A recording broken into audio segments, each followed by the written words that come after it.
जय श्री राम। शंखनाद में आपका स्वागत है। पवन खेड़ा ने असम पुलिस से बचने के लिए कहां कहां चक्कर नहीं लगाए, उत्तर से दक्षिण, दक्षिण से उत्तर भागते रहे, लेकिन आखिरकार असम पुलिस पवन खेड़ा को ले ही गई। और सिर्फ लेकर नहीं गई, बल्कि 11-11 घंटे पवन खेड़ा को थाने में बिताने पड़े। उसके बाद भी उन्हें आराम नहीं है। उन्हें रोज पुलिस थाने बुलाया जा रहा है, क्राइम ब्रांच के दफ्तर बुलाया जा रहा है और पवन खेड़ा एक एक करके राज उगल रहे हैं। पवन खेड़ा क्राइम ब्रांच के दफ्तर बुलाए गए। असम में गुवाहाटी में उन्हें क्राइम ब्रांच के दफ्तर में उनसे पूछताछ हुई। जिस दिन हेमंत बिस्व शर्मा ने शपथ ली 12 मई को, शपथ के ठीक अगले दिन पवन खेड़ा जेल में थे, थाने के अंदर थे। हेमंत बिस्व शर्मा ने यही कहा था कि थोड़ा इंतजार कीजिए, क्योंकि सीएम बनने से पहले तो अंतरिम सरकार होती है और उसमें चुनाव से पहले तो कई चीजें चुनाव आयोग के हाथ में होती हैं। जैसे ही यहाँ पर मुख्यमंत्री पद की शपथ ली, अगले दिन पवन खेड़ा को बुला लिया गया, उठा लिया गया और क्राइम ब्रांच के दफ्तर पहुंचे। यहाँ पर 11 घंटे उनसे पूछताछ हुई। 9:30 बजे सुबह उन्हें बुलाया गया था और रात को उनको 8, साढ़े 8 बजे छोड़ा गया है। इन 11 घंटों में कई बार पूछताछ और रात को उन्हें 8, साढ़े 8 बजे छोड़ा गया है। ये पूछताछ बुधवार को हुई थी। उन्हें फिर से वीरवार को बुलाया गया और वीरवार को भी लंबी पूछताछ हुई है और आगे भी उन्हें बुलाया जाएगा। पवन खेड़ा ने अग्रिम जमानत तो ले ली थी सुप्रीम कोर्ट से। पहले तो तेलंगाना हाई कोर्ट से इन्होंने जोड़ तोड़ करके फर्जी कागज देकर किसी तरह अपना केस वहां पर सुनवाया और जमानत ली। फिर सुप्रीम कोर्ट गए। सुप्रीम कोर्ट ने तो तेलंगाना की जमानत खारिज कर दी। फिर गुवाहाटी हाई कोर्ट गए थे। गुवाहाटी हाई कोर्ट ने कहा कि भाई मामला गंभीर है, इनकी कस्टडी की जरूरत पड़ेगी, क्योंकि फर्जी दस्तावेजों का मामला है। इन्होंने एक ऐसी महिला के खिलाफ इस तरह की चीजें दी हैं जो कि राजनीति में भी नहीं है, तो इसीलिए इसमें कस्टडी की जरूरत पड़ेगी। अब इनको वहां पर तो हालत खराब हो गई थी। फिर सुप्रीम कोर्ट पहुंचे थे। सुप्रीम कोर्ट ने इन्हें जमानत दी, अग्रिम जमानत दी। लेकिन अग्रिम जमानत का मतलब ये नहीं होता है कि आपसे पूछताछ नहीं होगी या फिर पूछताछ के घंटे कितने होंगे। इस पर जमानत कुछ नहीं कहती। जमानत ये कहती है कि पूछताछ के बाद गिरफ्तार नहीं किया जा सकता, आपको उन्हें घर भेजना पड़ेगा शाम को, आप चाहे अगले दिन फिर बुला लें।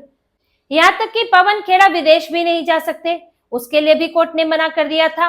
अब देखिए, पवन खेड़ा अब विदेश तो क्या, वो गुवाहाटी से बाहर नहीं जा पा रहे हैं, क्योंकि उन्हें वहां पर पूछताछ के लिए बुलाया जाता है। बाहर जाएंगे तो फिर कितना आना जाना करेंगे, तो वही ठहरना पड़ रहा है कि जब भी बुलाए तो थाने में पहुंच जाए, हाजिरी देनी पड़ेगी, बताना पड़ेगा कि जो कागज लाए थे रिनी की भुइयां को लेकर, जो पासपोर्ट लाए थे, जो संपत्ति का विवरण लाए थे, कहाँ से लाए थे।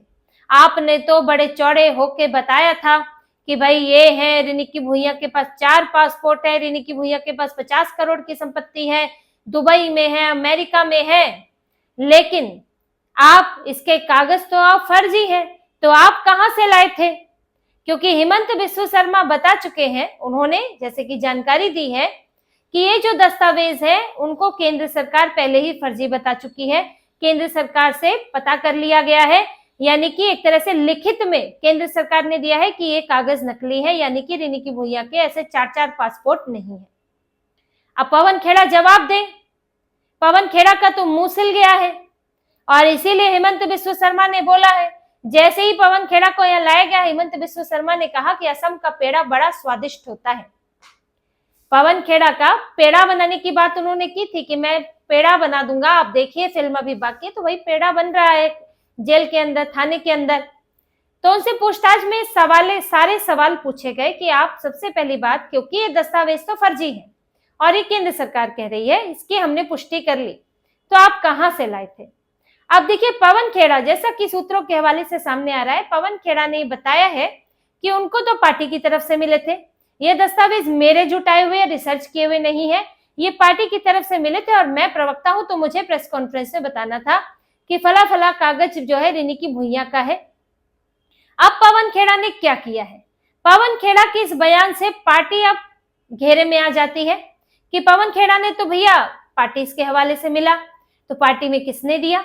अब यहाँ तो कम्युनिकेशन डिपार्टमेंट फंसता है, जिसमें जयराम रमेश भी है, जिसके प्रमुख है, और भी यहाँ पर कम्युनिकेशन डिपार्टमेंट में है, इसी से जुड़ा हुआ सोशल मीडिया है, जिसमें तो सुप्रिया श्रीनेट है। तो अब ये भी इनके दायरे में आ गए कि किसने दिए थे, तो जिसने दिए थे वो कहां से लाया था। यहाँ तो चेन ऐसे ही बनेगी ना, जैसे कि एआई समिट में हुआ था। कांग्रेस के गुर्गे ही कह सकते हैं उन्हें, कांग्रेस के कार्यकर्ता गुर्गे जो है वहां पर आकर हंगामा करने लगे, शर्ट उतारकर बदतमीजी की चरम सीमा इन्होंने छू ली थी वहां पर। लेकिन वहां पर देखिए जांच में यही हुआ कि पहले जो वहां आए थे वो पकड़े गए, उनकी धरपकड़ की गई, उसके बाद मास्टरमाइंड खोजा गया, जिसमें इनके यूथ विंग के अध्यक्ष का नाम भी सामने आया था, और भी लोग पकड़े गए। अब उनके खिलाफ चार्जशीट दायर हो चुकी है, मामला कोर्ट में है। ऐसे ही यहाँ पर धीरे धीरे पुलिस चलेगी। अभी तो पवन खेड़ा, फिर पवन खेड़ा जिसका नाम लेंगे कि भाई पार्टी की तरफ से आया था, तो किसने ऑर्डर दिया था, किसके हाथ से दस्तावेज लिए थे, तो ये बताएंगे। फिर फला बंदे को बुलाया जाएगा, फला नेता को बुलाया जाएगा कि आप आए भाई, आप कहाँ से लाए थे, फिर वो बताएंगे मैं कहाँ से लाया था। फिर आपके यहाँ क्या चर्चा हुई, कैसे कब चर्चा हुई, कैसे मिले, ये सब जानकारी इन्हें देनी पड़ेगी कि कौन कौन से नेता शामिल है। क्या राहुल गांधी के साथ भी बैठकर बात हुई इस पर, गौरव गोगोई का कोई इसमें लिंक है, गौरव गोगोई ने लाके दिए। वैसे भी बड़ा पाकिस्तान से उनके संबंध बताए जाते हैं, उनकी पत्नी के संबंध बताए जाते हैं, और ये जो फर्जी दस्तावेज है ये पाकिस्तान के सोशल मीडिया साइट्स पर चल रहे थे। ये एआई से बनाए हुए या फिर किसी न किसी टूल से बनाए हुए हैं, फर्जी बनाए गए हैं, और पाकिस्तान के सोशल मीडिया पर ये चल रहे थे।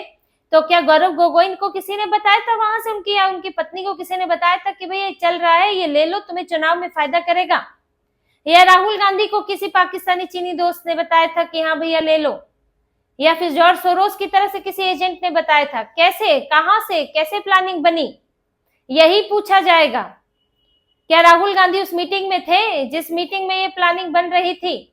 अब या तो राहुल गांधी तक बात जाए, या कोई और अपने सिर पर ठीकरा फोड़ ले खुद ही राहुल गांधी को बचाने के लिए, क्योंकि अब तो नपने वाले हैं। और ये बात वैसी नहीं है, कुछ नेता होते हैं जो चीजें छोड़ देते हैं, लेकिन हिमंत बिस्व शर्मा ऐसे नहीं है। उन्होंने कहा था तो उन्होंने इन्हें शपथ ग्रहण के अगले दिन ही थाने बुलवा लिया, क्राइम ब्रांच के पास बुलवा लिया, और मामला क्राइम ब्रांच को दे दिया। सिर्फ पुलिस नहीं देख रही है, क्राइम ब्रांच विशेष मामले ही देखती है, और मामला वैसे गंभीर भी है, क्योंकि आपने फर्जी पासपोर्ट दिखाए हैं, वो भी दूसरे को आपने फंसाने की कोशिश की है। रिनी की भुइयां ने तो जो इनके ऊपर केस लगे हैं, 17 केस, 14 से 17 केस इनके ऊपर लगे हैं। मानहानि तो उसमें छोटा सा मामला है, फर्जीवाड़ा, धोखाधड़ी, क्या क्या इनके ऊपर, आपराधिक साजिश, कुछ में तो 7 से 10 साल तक की सजा है। तो रिनी की भुइयां देखिए, वो तो राजनीतिक एक तरह से वो डायरेक्ट जुड़ी भी नहीं है राजनीति में, उनके पति जुड़े हुए हैं, मुख्यमंत्री हैं, और आपने रिनी की भुइयां को टारगेट किया। अब उस पर इन्होंने किया क्या कि आचार संहिता लगने के ठीक एक दिन पहले कर दिया, ताकि फिर 2 दिन तो प्रचार होगा नहीं, तो हिमंत बिस्व शर्मा को मौका नहीं मिलेगा जनता को, असम की जनता को अपनी सफाई देने का। उससे लोगों के बीच में कि भ्रम फैल जाएगा कि भाई बड़ी साफ सुथरी छवि वाले हैं, बहुत असम के लिए पूरी तरह से समर्पित अपने आप को वो दिखाते हैं, और देखिए कैसे प्रॉपर्टी इकट्ठा कर रहे हैं पत्नी के नाम पर, पत्नी के नाम के जरिए कैसे फर्जीवाड़ा हो रहा है, गौरव गोगोई पर तो आरोप लगाते हैं। तो लोगों के दिमाग में कहीं ना कहीं ये बात आ जाए एक, और इसके पर चर्चा होने लगे, और कोई सफाई ना दे पाए, और गौरव गोगोई को वोट पड़ जाए, कांग्रेस जीत जाए, कुछ फायदा हो जाए। इन्होंने यही सोचा था, लेकिन इनका तो नहले पर दहला कर दिया हिमंत बिस्व शर्मा ने। ये जितना चिल्लाए तो हिमंत बिस्व शर्मा उससे दोगुनी आवाज में चिल्लाए। इन्होंने जितना जैसा रवैया दिखाया, तो हिमंत बिस्व शर्मा ने उससे ज्यादा सख्त रवैया दिखाया, और उन्होंने तुरंत इसकी शिकायत कराई, और फिर इस पर हिमंत अगले ही दिन पवन खेड़ा के घर पर पुलिस भेज दी। अब पवन खेड़ा ने ऐसी रेस लगाई तब से कि वहां से ऐसा भागे दिल्ली से कि सीधे हैदराबाद में गाड़ी के अंदर नजर आए थे, मुंह छुपाते हुए।